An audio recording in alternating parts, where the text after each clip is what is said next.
Hey guys, welcome back to my channel. If you're new here, my name is Beth. I am a 36-year-old attorney living in the DC area with my husband, and I am very excited to film today's video. So today's video is in honor of the Oscars occurring tonight, hopefully, if all goes according to plan.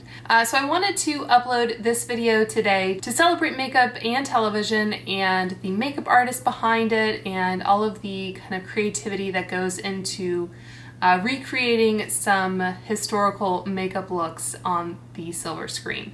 So if you're not already subscribed, I'm not sure how you found this video because it's probably something that people won't be searching for. But if you do enjoy this type of content, please do subscribe and share it because, like I said, this isn't the type of video that people search for, which means it tends to get fewer views. But it's the type of video that I really enjoy creating and I find really interesting, so I would really appreciate it if you would spread the word and share it with your friends. So I love makeup, obviously. I love history. I love the history of makeup, and I also love television and movies. So this just seems like a perfect combination of a lot of my different interests. So if you didn't glean it from the title of this video, I'm going to be sharing and demoing some of the actual lipsticks that various actresses have worn in some recent movies and TV series. So the inspiration behind this video is Lisa Eldridge's Instagram account, where she shared some of her products that have been worn by actresses in some recent series like I mentioned. So I'm going to do this chronologically, and this video did provide the excuse to finally purchase from Lisa Eldridge. So I purchased a couple different lipsticks and lip liners, and the first one I have to feature is a lipstick that was used in the show Peaky Blinders, which I don't think I've watched. I might have seen an episode or two, but I haven't watched the full series. But I might have to pick it up. So let me know if you are a Peaky Blinders fan and enjoy the show. But if you're curious what the actress Amber Anderson was wearing in her portrayal of Diana Mitford, apparently it was the Lisa Eldridge lipstick in the shade Velvet Jazz, which I have here. So I have her lipstick and the lip pencil as well. And if you go to the Lisa Eldridge website, it does say that this was inspired by a 1930s lipstick in Lisa Eldridge's collection. If you didn't know, she is a collector of vintage makeup, and she even worked on a documentary series with, I'm not sure if it was BBC or ITV, but anyway, she did like this 3-part documentary series about evolutions in makeup trends and that kind of thing.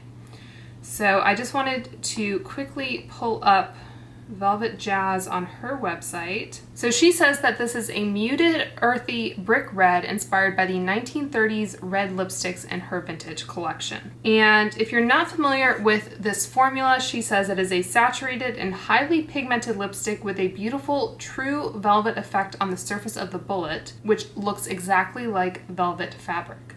The formulation is a creamy, hydrating matte with a slight sheen. It's not a flat matte. The color is long-wearing and non-drying on the lips. So the packaging and everything does look very luxe. These are not cheap lipsticks. They are $36 a piece. It's nice that she has her little logo on the inner flap there, and it's also on the top of the case, and then this is a magnetic lipstick. And I think I went back and watched some of her videos where she talked about these lipsticks, and she says that she prefers to apply the lipstick first and then go in with the lip liner to kind of perfect the shape of the lips. So that is what I will do. But I have to say, like, when you get this in person, it really is remarkable what she achieved with the look of this lipstick. I'm not sure if the camera will do it justice, but it does have that kind of velvet look to the outside of the product. The actual tip where you apply it to your lips doesn't have that effect, but the outside does. And from what I understand, that's just the way that it's kind of extruded or whatever. But yeah, so this is Velvet Jazz, and I'm just gonna go ahead and apply it. So I think this was one of the 3 original reds that she launched.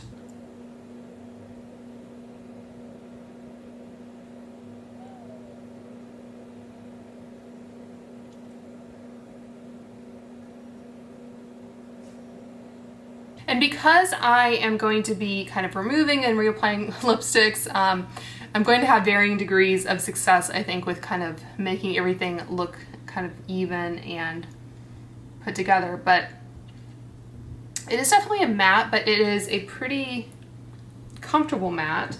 And I know Lisa does enjoy using a lip brush. I have this one from Stila that I really like because it has kind of a triangular point to it, which I really like for kind of getting in the Cupid's bow and that kind of thing.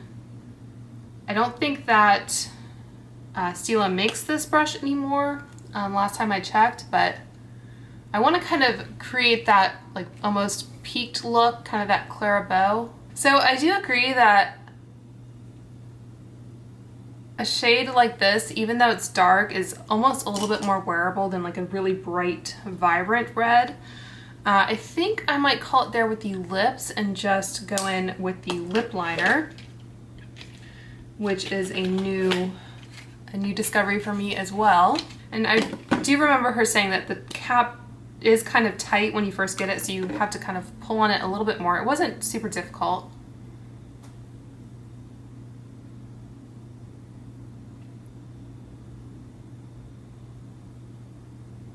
Okay, so I think I'm gonna call it there.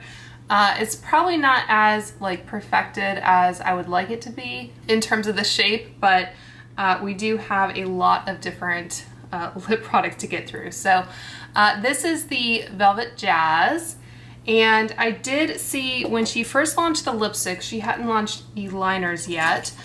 She had actually recommended, I think, the Lipstick Queen liner in the shade Wine, that she said was a pretty dead-on dupe for the lipstick. So I thought I would just kind of swatch these for you. The Lisa Eldridge liner, anyway, looks to be a bit darker. I think Lipstick Queen is a little bit harder to find these days. It used to be sold at Ulta, but now it's a little harder to find.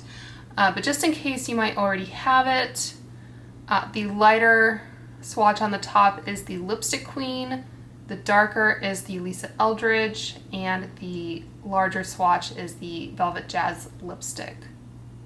Okay, so now that I've removed that and kind of reapplied some foundation, I wanted to move on from the 30s to the 1940s. And I feel like this type of video would be remiss if I didn't mention Besame, which is a company that kind of specializes in recreations of vintage makeup.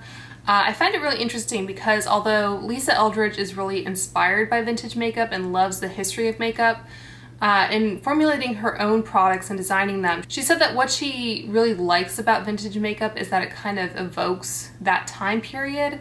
So she didn't want to just kind of recreate what has already been done. She wanted to create like components and that kind of thing that were representative of the time that they were being created. So I thought that was really interesting. If you're not familiar, Lisa Eldridge did release a book called Face Paint, The Story of Makeup.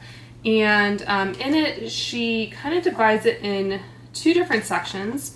One is called The Ancient Palette, and there's a section on red, a section on white, and a section on black. So I thought that was a really interesting way of kind of organizing the book.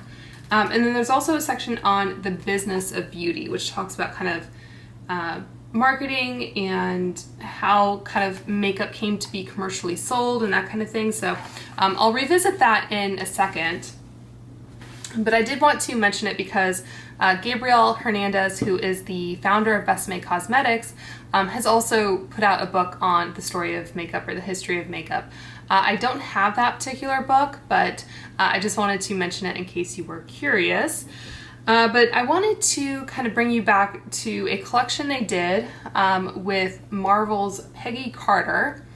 So I have an old video where I actually kind of talk about this collection and everything. But because Besame does a lot of makeup inspired by vintage makeup and uses a lot of colors and everything that were actually used in the past, I guess the makeup artist or the production team at Agent Carter actually used the shade in here. This is like a little, what do you call it? Like collector's box. It says PC for Peggy Carter, and then it's meant to look like a jewelry box. And when you open it, there's the Strategic Scientific Reserve, I think it's called. logo. And there was this shadow palette that was meant to look like a passport, and you know, some little kind of notes and things. That was really cool. And then when you open this bit, there's a lipstick in here. These are numbered because the lipsticks actually, I think, played a role in the show where she would use them, I don't know, against bad guys. It's been a while since I've seen it, but she wore, I think, the shade Red Velvet.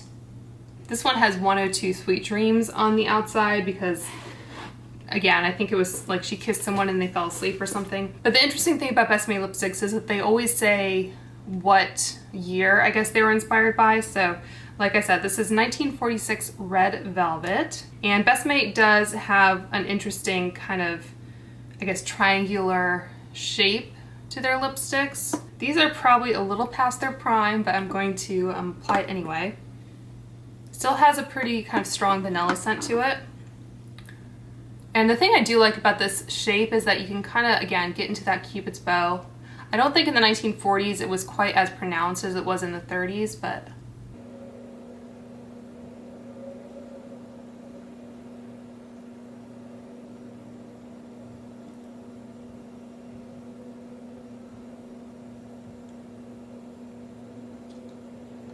okay, so that is the shade Red Velvet, and again, I'm not working too hard to kind of perfect the line or anything.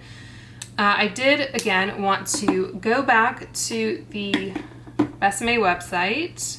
So this packaging was limited edition, but you can still purchase this shade. It retails for $28. And it says, discover our luxurious long-wearing lipsticks loved all over the world. And this shade in particular is their most popular color. It says it's a deep red with a neutral undertone designed to flatter every skin tone. And it's enriched with squalane and vitamin E. Red Velvet feels great on the lips with a semi-matte look, stays on all day. And again, it says Gabriella took inspiration from a popular 1946 hue to create this rich red that stands the test of time. So yeah, so subtle vanilla flavor as seen on Haley Atwell and Agent Carter. And this says it has a long-wearing satin finish. So yeah, so that is Red Velvet. I think it definitely does have a little bit more of a sheen than the Lisa Eldridge formula did. Okay, so turning back to Lisa Eldridge, let me remove this lipstick.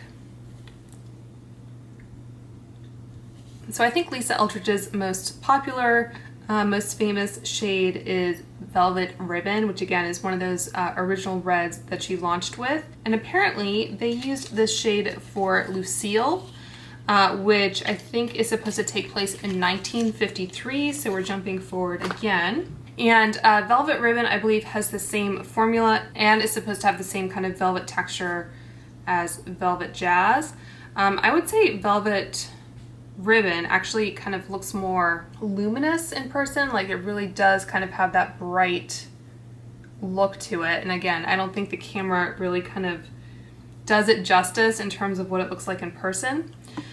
So let us apply Velvet Ribbon. So I will have links to all of these products as well as whatever sources I found that said these were the particular shades that the various actresses were wearing. So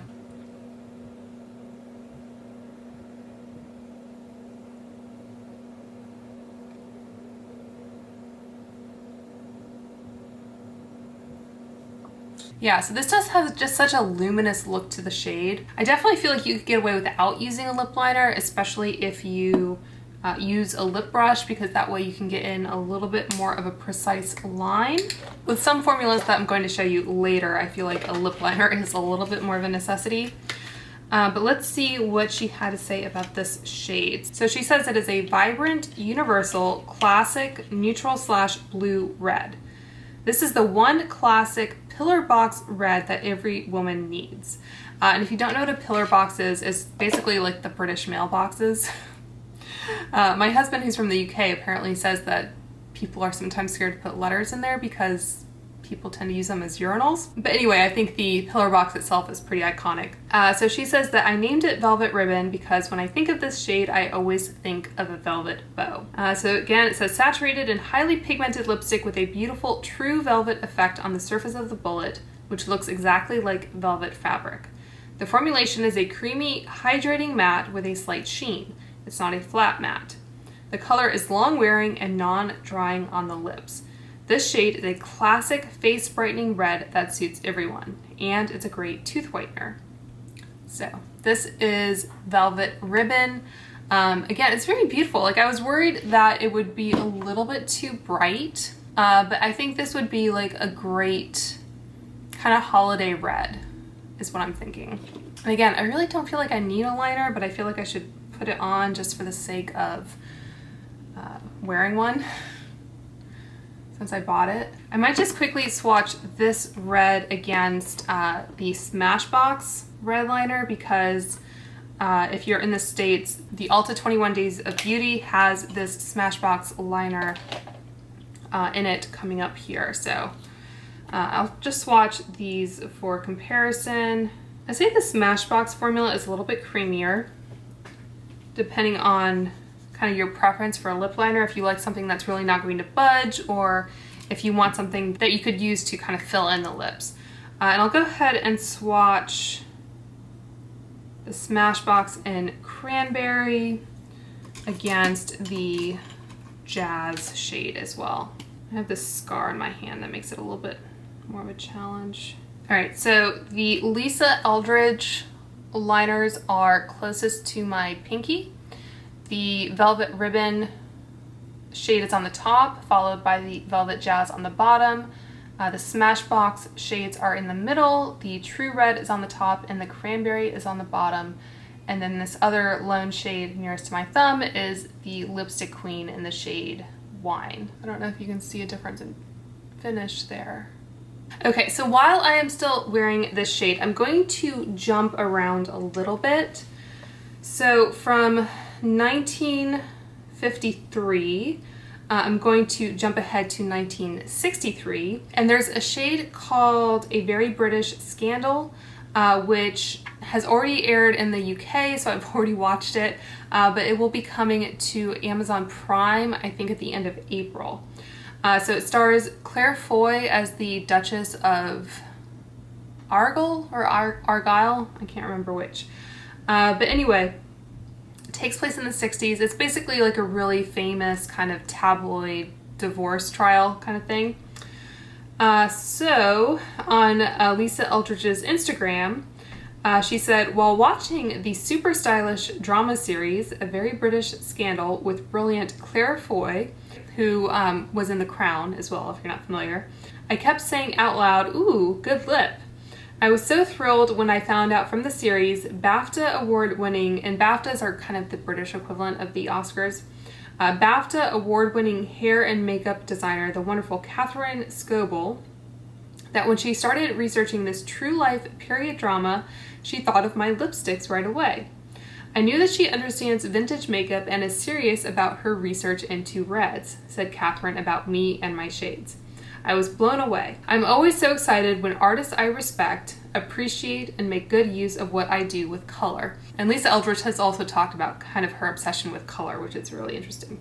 She said that in the opening flashes of the court scene, Claire, she's wearing a deep plum suit, is wearing Velvet Myth and Velvet Ribbon. So I'm not sure if those two shades were mixed on her or if she wore both shades at different times. But I was only able to pick up Velvet Ribbon anyway because Velvet Myth is currently out of stock. So I might pick up that one in the future. I think that one is described as like a mulberry shade, which I think could be really pretty. That one and Cinnabar is one that I have my eye on because Lisa Eldridge talked about how that was a shade that like Queen Elizabeth wore. As I said, my name is Beth, short for Elizabeth, so I do have some kind of affinity for Queen Elizabeth. She was referring to Queen Elizabeth I, if that wasn't clear. So she said, Claire's makeup is by Sarah Piers Hair MUA, and the flawlessly executed and researched costume design is by Ian Fulcher, maybe? So yeah, so this is Velvet Ribbon being used in two different series, one taking place in 1953, one taking place in 1963. Okay, so backtracking just a couple years to 1961, I looked up what the character Mrs. Maisel is supposed to be wearing in season 4 of Mrs. Maisel, which just premiered, finished, whatever, on Amazon Prime as well. And I found a couple different stories. Apparently, they went with the Revlon Cherries in the Snow shade. And if you're familiar with Mrs. Maisel, if you're a fan of the series, Revlon does kind of feature in the series. There's a scene, I think in the first season, where she's going to the Revlon counter in like a department store. And I'll try to insert a little clip of that if I can. That's Raven Red. Try Cherries in the Snow. That'll get you close to Quran. But apparently this Cherries in the Snow shade is still going strong for season 4. So it says, equally important was the lipstick that the show's makeup department head, Patricia Regan, chose to be Miriam's signature. She's so particular about using colors that were of the period, which are so different from colors that are used now. On her quest for the perfect vintage lipstick, On her quest for the perfect vintage lipstick, Regan stumbled upon the Revlon Super Lustrous lipstick in the shade Cherries in the Snow, which was actually produced by the brand starting in 1953 and quickly became a cult favorite. And it still exists today, as you can see. So Revlon actually did launch like a Mrs. Maisel collection. I never picked it up because it looked like they just had their kind of standard packaging and maybe it just included like a postcard. It wasn't like anything unique in terms of the actual packaging. So they had one kind of nude set, and then they also had a set that featured, yeah, so it was Cherries in the Snow, Fire and Ice, and Certainly Red. And I think that collection came out in 2019. So it's interesting that for season 4, they're still sticking with Cherries in the Snow. But anyway, so I will of course apply this, and then I will return to the Lisa Eldridge book as I mentioned. So.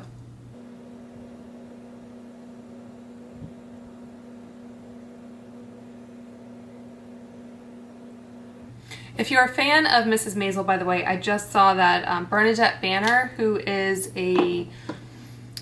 I don't know what her genre of YouTube would be called, but basically she is saying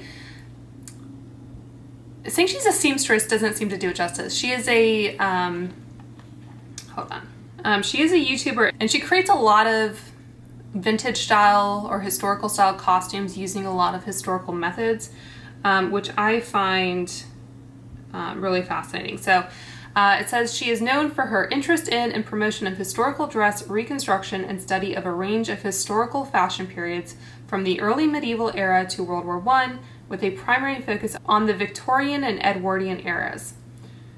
She's focused on the lack of quality in modern fast fashion, and she's also known for sewing in original practice, which apparently is a term, the art of crafting clothes using historically informed methods and materials. So yeah, so really interesting channel if you're into history again and costuming and that kind of thing. She has done, I think, recreations of, was it the Wheel of Time dress? She creates a lot of interesting content, and she just uploaded a video on the New York costumers that made like Mrs. Maisel's dresses. So they basically made Bernadette a dress in the style of a Mrs. Maisel dress, but in slightly different fabric and that kind of thing. So anyway, highly recommend you check that out if you are interested in that type of content. But what I wanted to talk about with this Revlon Cherries in the Snow shade, which is, you know, one of the iconic Revlon shades, is that in Lisa Eldridge's book, she talks about, I think it's Charles Revson was his name, and he came about in, I think, the 1930s. Was when he started selling cosmetics. So I think Revlon was one of the first, if not the first, brand to produce nail polish on a commercial scale. Specifically, Revlon, it says, was the first company to introduce the idea of matching your lipstick to your nail polish. So I did pick up a couple of the like classic Revlon shades. I'm not wearing either of these, but I just wanted to pick them up to show you. This is the shade Cherries in the Snow. I remember having Revlon nail polishes that looked like this when I was a teenager, but I don't know if I currently have any. And this is in the shade Revlon Red. So I got 2 nail polishes, so I do have like the matching lipstick and nail polish for Cherries in the Snow. It talks about fire and ice, and I'll insert a picture of like the, I think, kind of famous campaign image. It's not in this book. But it says, in the autumn of 1952, Revlon launched Fire and Ice, widely considered one of the most iconic and groundbreaking beauty campaigns.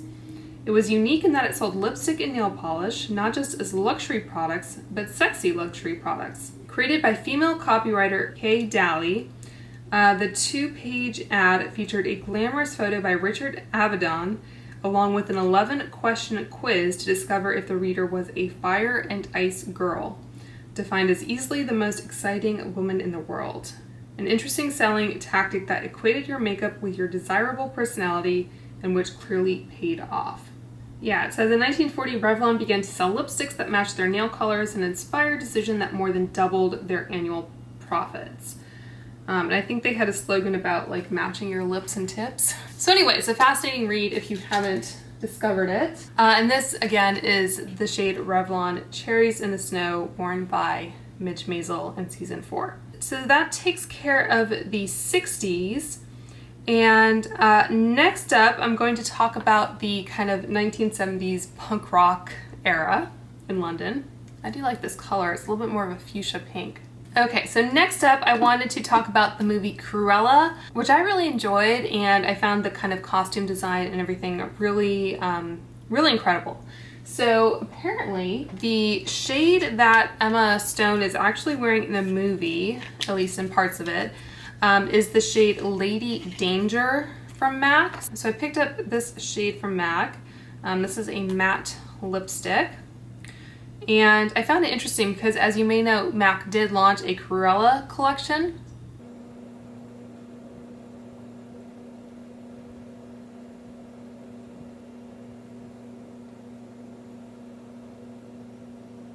Okay, so this is definitely more of like your orangey red. And I thought I would just swatch this compared to the actual like Cruella lipstick, which is in the shade DeVille in the Details. And I'm guessing that by the time they kind of finalized this collection, you know, they already kind of shot the movie is what I'm guessing. There is an ad of Emma Stone kind of wearing this. I mean, they're not far off, I guess. So I'd say Lady Danger is definitely more of an orangey red. So that is Lady Danger, and that is the DeVille in the Details shade.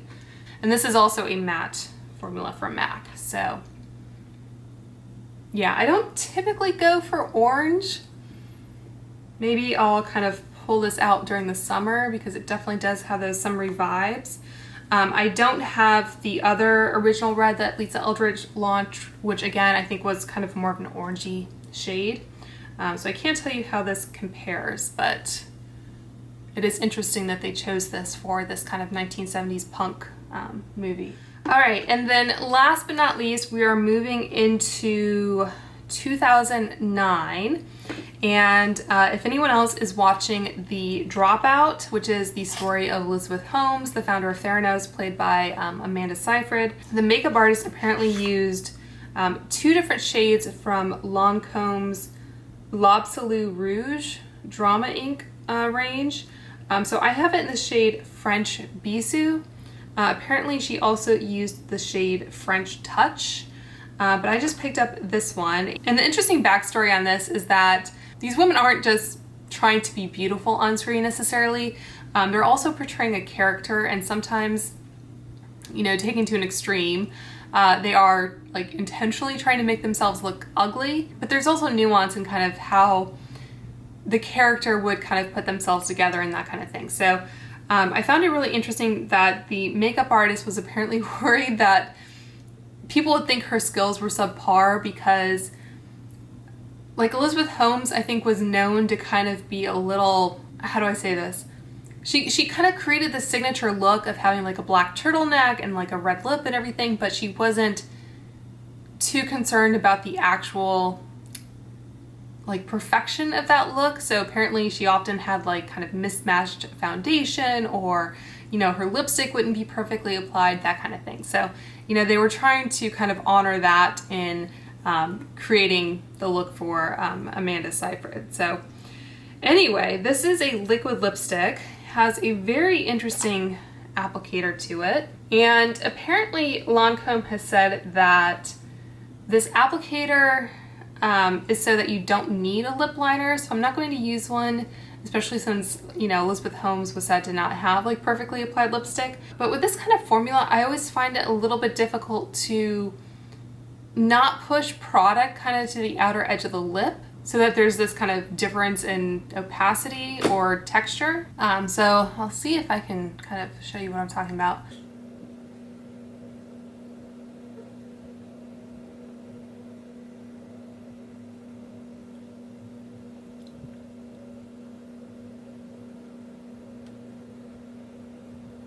Okay, so that's actually not too bad. So maybe my kind of application skills have improved somewhat with this formula, if I can find out what I did with the base. But I think even so, let's see if I can zoom you guys in. Can you see where it's just like along the lip line a little bit?